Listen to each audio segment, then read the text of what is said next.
Harga emas kembali melempem, kurang lebih setelah sentuh level tertinggi baru, kurang lebih di areal 2450, tapi ternyata dia mengalami penurunan. Tapi apakah ini berarti pertanda bahwa kenaikannya sudah usai, sudah selesai, atau bahkan kembali ke fase penurunan? Itu yang akan kita coba lihat dari grafik, tapi yang jelas saya garis bawahi itu dulu, teman-teman. Oke, cut. Tapi yang jelas saya garis bawahi terlebih dulu. Ini bukanlah reversal, melainkan ini adalah sekedar potensi dari koreksi yang kemungkinan akan relatif bergantung kepada update selanjutnya. Dan itu yang akan kita coba lakukan. Kita cek terlebih dulu dari US dollar. Oke, ini adalah grafik US Treasury Yield. Grafik keempatnya ternyata menyeratkan potensi kenaikan ataupun pergerakan yang relatif sama dengan apa yang kemarin kita gambarkan. Oke, pertama saya coba gambarkan lebih lanjut. Apakah kita dalam fase kenaikan atau perubahankah? Ini adalah areal yang kemarin kita gambarkan. Jadi kalau misalnya kita perpanjang, garisnya ini adalah areal resisten yang berikutnya, yang sebaiknya tidak ditembus. Jadi kalau saya perpanjang lagi di sini, kemungkinan arealnya kurang lebih seperti ini. Nah, ini kasarnya adalah areal yang tidak boleh ditembus untuk kelanjutan penurunan. Artinya, kalaupun dia naik, kemarin kita sudah sampaikan, ini adalah kenaikan yang sangat wajar, sehingga nantinya diharapkan akan terjadi pemicu penurunan. Tinggal masalahnya adalah apa ya kira-kira yang akan memicu dia rejection lalu kemudian dia balik turun. Nah, sementara kalau misalkan ternyata yang terjadi adalah dia bergerak lebih tinggi, katakanlah dia tembus di atas level ini, atau katakanlah dengan angka berarti di atas 4,5, maka itulah yang akan membenamkan kembali atau at least menjaga supaya emas tidak break high kembali. Nah, satu sisi teman-teman, posisi ini juga kita kemarin sudah bahas, kalau misalkan saya tarik dari resisten, maka saya ambil resisten dari area ini, kemudian puncaknya yang ini, maka yang sekarang sedang kita lihat adalah dia nempel ke zona resisten. Atau misalkan Anda ambil dari pola yang tertinggi, dan misalkan areal garis keduanya adalah di sini, titiknya, berarti kita juga masih tetap bisa bernafas lega, karena ini adalah areal yang dimaksud dengan resisten. Artinya, kalaupun terjadi kenaikan, wah, ini adalah kemungkinan potensi yang bisa terjadi selanjutnya. Jadi artinya kenaikan ini mungkin akan sedikit melebar ke zona 4,5, tapi di 4,5 itu kemudian dia akan rejection oleh zona support, ini adalah resisten ya, oleh zona resisten dari historical price-nya dan juga terkait dengan resisten trendline. Jadi artinya 1, 2, 3, ada 3 titik yang akan berpotensi menahan dia supaya tidak naik lebih lanjut. Jadi dia akan kembali ditekan turun. Jadi kalaupun misalkan dalam beberapa jam ke depan kita melihatnya masih naik, kemudian mengganggu keseimbangan ataupun pergerakan dari katakanlah gold ataupun pasar lainnya, maka kemungkinan kita harus melihat dari zona berikutnya. Nah, satu sisi, kalau kita perhatikan dari grafik daily-nya, otomatis yang terlihat ini adalah pull up ataupun retest resisten persis dengan yang kita sampaikan jauh-jauh hari. Artinya lagi teman-teman, ini masih potensi yang sangat normal. Pull up diperlukan setelah dia tembus support. Jadi artinya downtrend, konsolidasi, atau dalam hal ini rectangle, dia turun, termasuk turun dari trend channel, dan akhirnya ada pull up atau retest dari resisten sebelum akhirnya dia ditekan turun kembali. Jadi ini masih tetap dalam jalur koreksi ataupun konsolidasi dari pola penurunan sebelumnya. Yang kemudian saya berharap dia tidak tembus di atas zona ataupun masuk kembali ke dalam zona trend channel ini, supaya akhirnya mengisyaratkan bahwa apa yang terjadi sebelumnya setelah dia naik, maka karena dia sudah melakukan penembusan di bawah itu, maka yang harusnya akan terjadi berikutnya adalah dia tetap dalam jalur penurunan. Artinya yang tadinya uptrend di dalam pola trend channel ini sekarang berubah menjadi downtrend. Nah, satu sisi, sementara kondisi US dollarnya juga relatif sama. Oke, saya kembali dengan posisi yang kemarin teman-teman. Ini adalah grafik atau candlestick hijau yang kemungkinan dia naik, tapi kalau saya garis di situ, itu adalah 50% dan kita belum lihat dia naik lebih tinggi.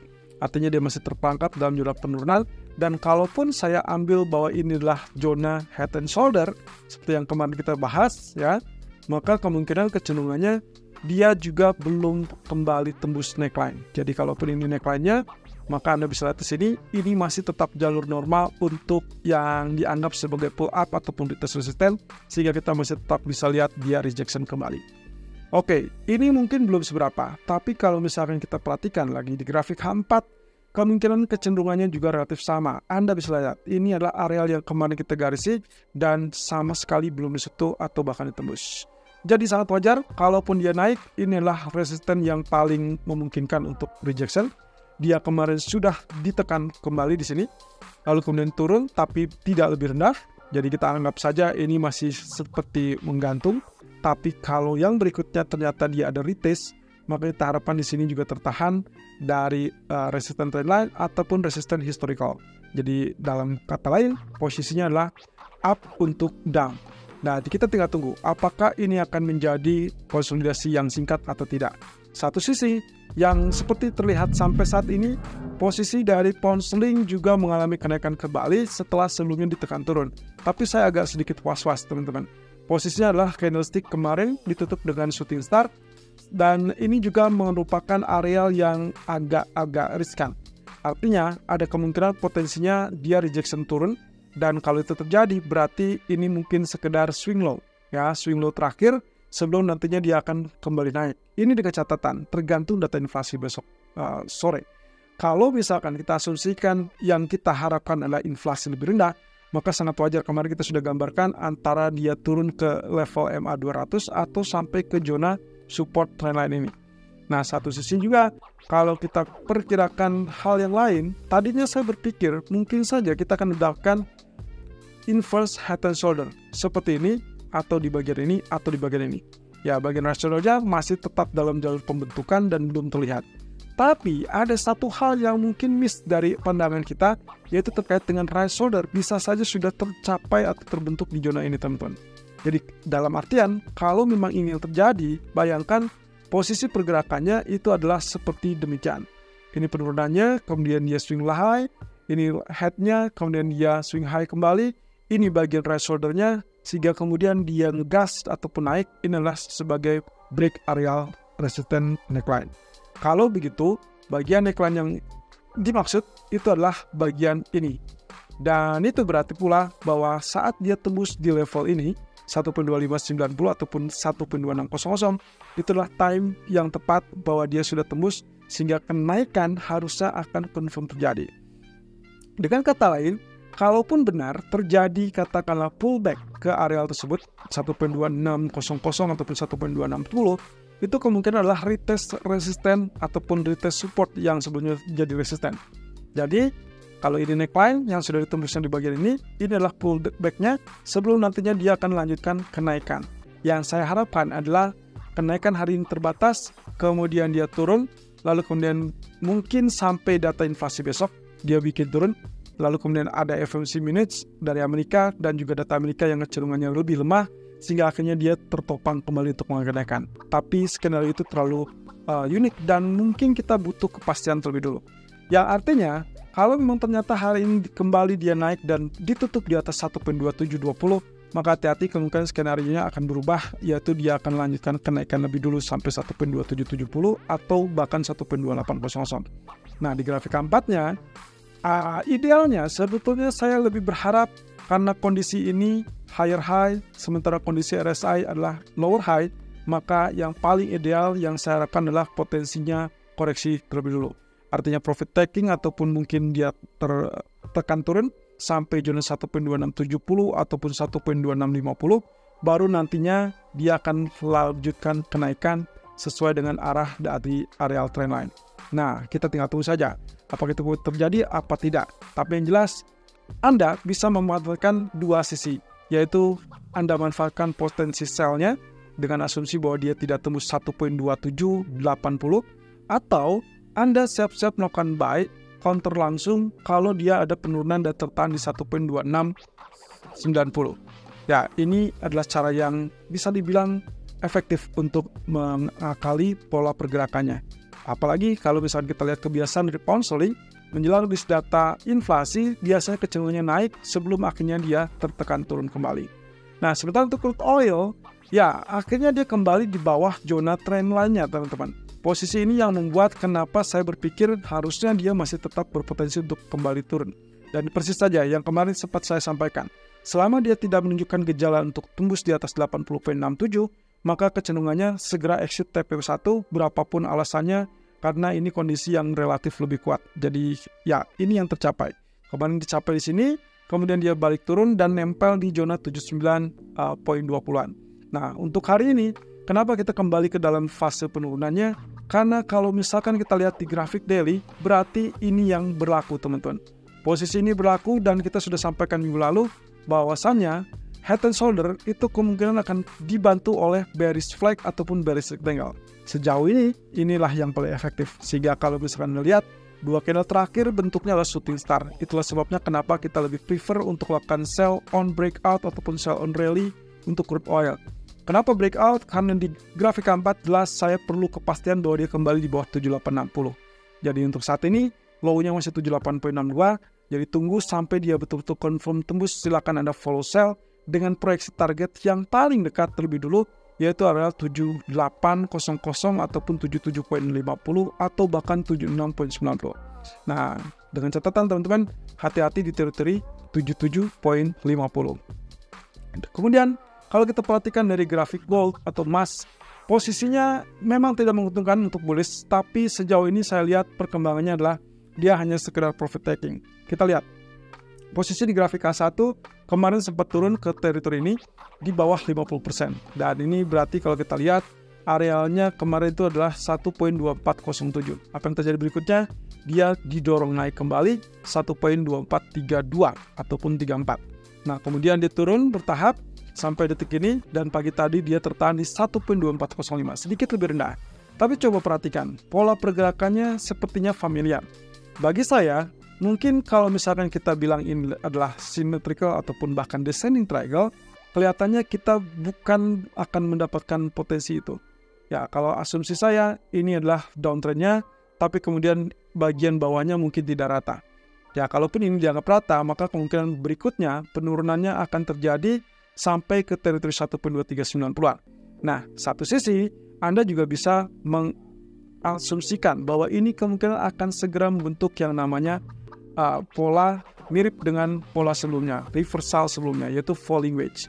Jadi kalau misalkan ini yang terbentuk, kemudian bagian bawahnya kita perkirakan seperti demikian, maka kemungkinan kenaikan pertama ini kemungkinan akan relatif tertahan di kisaran 1.2420.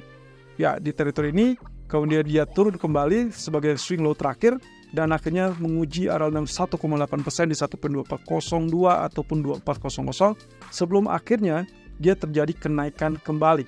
Ini diasumsikan karena faktor support historical yang diperkirakan akan relatif kuat, dan itu berarti 1.2395 ataupun di area 1.2397. Ya, ini berarti pas di teori tersebut, dan itu yang mendapatkan posisi dari kenaikannya. Artinya, kalau kita lihat lagi, ini uptrendnya, kemudian ada konsolidasinya dalam bentuk falling wedge, sampai akhirnya dia akan lanjutkan kenaikan persis dengan zona yang dia ciptakan sebelumnya. Dan ini mirip kejadiannya di bagian ini. Posisinya Anda bisa lihat, dia kecenderungan memiliki pengulangan yang serupa. Lalu kemudian lanjutkan kenaikan, kemudian mengulangi lagi, posisinya sama, dan akhirnya dia naik kembali. So, saya perkirakan kemungkinan itu yang akan terjadi untuk hari ini. Dengan catatan teman-teman, bisa saja di bagian 1.2420, kalau memang trigger ataupun pemicunya lebih kuat, bisa saja dia akan langsung naik tanpa harus swing low terakhir ke 1.2400. Tapi dengan catatan teman-teman, kalau ternyata dia turun di bawah 1.2400 ataupun 1.2404 ya, misalkan itu terjadi, Anda hanya punya kesempatan short sell dengan maksimum target 1.2390. Saya belum terlalu yakin bahwa dia akan turun di bawah 1.2390 untuk saat ini terutama. Kecuali kalau misalkan ternyata evaluasi minutes ada perubahan yang diperkirakan akan relatif minim ya untuk perubahan tersebut, tapi itu yang bisa kita lakukan. Jadi artinya ini masih tetap jalur buy 1.2404 ataupun 2402 atau bahkan 1.2390. Kalaupun Anda lakukan sell, silakan Anda exit sebelum sentuh 2390. Karena yang saya pikir di sini adalah areal yang cukup baik sebagai pola demand ataupun potensi demand.